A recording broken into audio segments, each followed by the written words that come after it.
Debbie's in Arizona. Hi, Debbie. How are you? Hi, Dave. Hi, John. I happen to be looking for free advice, so I've come to the right place. Good. We're going to give you twice the value, Debbie. Grateful. My question today is about really learning to trust myself.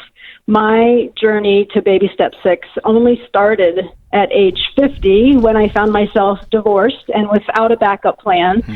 So I committed myself to your process completely. It felt imperative. It was fear-fueled. I had blinders on, head down, no monkey business, and plowed through it. And I'm proud of the fact that I've made it to baby step 6, and I have a healthy emergency fund, and I'm really finding it difficult to lighten up. And when I try to spend money on myself or relax, this sense of fear gets triggered again, that I'm going to slip backwards or begin spending unconsciously or whatever I did for the first 50 years of my life that had no particular goal in mind or understanding of what I was doing. I'm afraid I'll slip back into that if I just even spend the monthly mad money I put in my wallet. I hold on to that as if it's the last $50 I have on my... It's hard for a warrior to rest after the war's over. Well put. Did you grieve your divorce? Oh, yeah. I sunk deep. Okay. Because, and Dave just said it much more succinctly than I will, but often when we have an identity that gets pulled out from under us, we immediately dump that identity into something else. And if your identity, as you described it, is you got gazelle intense, Survival. Your identity became a runner and a fighter, then once you win, you then start looking around for other things to fight and for other things to run from, or instead of running towards things, your whole identity is running away from. And so the reason I asked you, have you grieved this yet? Because what I hear you saying is you don't trust yourself still. And yeah, interesting. Sometimes against a long-term marriage that you found yourself with nothing, you trusted a lot, and you trusted yourself, and I want you to hear me say you've got value, and you've proven to yourself that you're strong. You're proven to yourself that you're a stud, and now you have to give yourself permission to look in the mirror and say, I have value, and I can trust myself now. And then go buy yourself something nice. And... Oh, that definitely resonates. Yeah. And as you're doing that, I mean, I think if you look at the facts as you laid them out to us the facts are that you are trustworthy. You're worthy of trusting yourself because you've done a good job. Now, you and on top of that, you're so self-aware that one of the reasons you did a good job was you were scared out of your dadgum mind, and you were running at breakneck speed away from danger, And you're saying, hey, and now that I don't have danger, I don't have the lion. There's no lion on my heels. I don't know what to do now. There's nothing to run from, and I'm a little bit afraid without that fear that I'll relapse or that I'll do something stupid. Yeah. And the fact that you say that out loud means that one thing gives you pretty good, pretty good insurance. You're not going to do that because you're just self-aware enough to do that. So I think you're in a really, really good place. And then the last thing is. The truth is, we're 30 years the other side of our crash, and we still walk with a limp.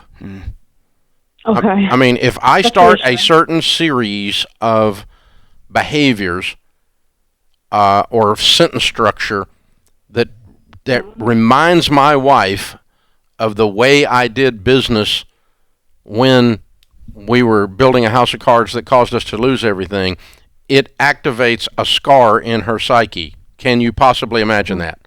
I mean, if she senses that something, and occasionally she just gets these heebie-jeebies, and she's like, oh, God, oh, God, oh, God. Trauma has no calendar and no clock. Yeah, but it does. The scar does heal, and it becomes thicker scar tissue, and it's not as tender 20 years later as it was 20 days later. It's not as tender 30 years later. It does get better, but it's always there.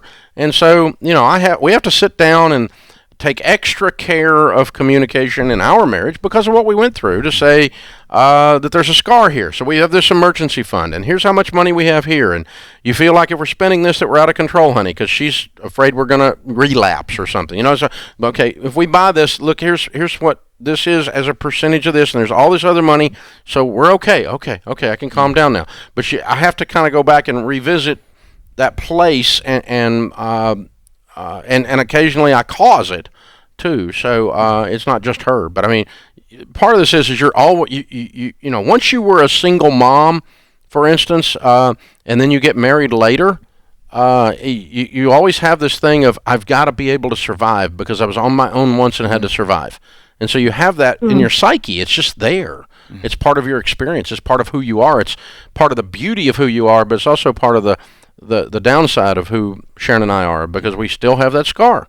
And anytime you go through trauma, it's there, and as time goes on. But I think you are very bright, and you're very self-aware, and I think you're just fine. I think you're worthy of trusting yourself. It sounds like she went from trust in a marriage, in a person, but then she transferred that trust to the baby steps. And the next move to make is she needs to transfer that trust to herself. And she needs to draw a picture of what tomorrow's going to look like and what the next 10 years are going to look like, and stop running from and start running to.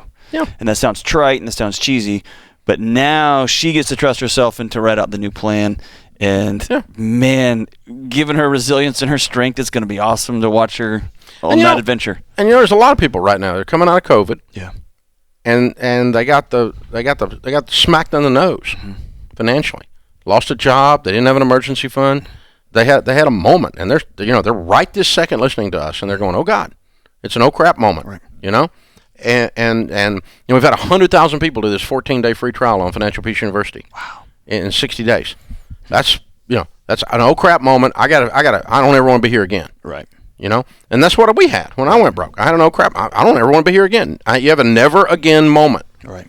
Never again. And what the baby steps do, the nerd word is scaffolding. It gently picks you up. It gives you a plan to follow while you get your sea legs underneath you, and you start walking taller and more firm and taller until you rebuild the trust in yourself. And baby step 7 is so detailed. It says build wealth and be generous. Right. And by then you don't need the scaffolding. You realize you are standing tall. Yeah.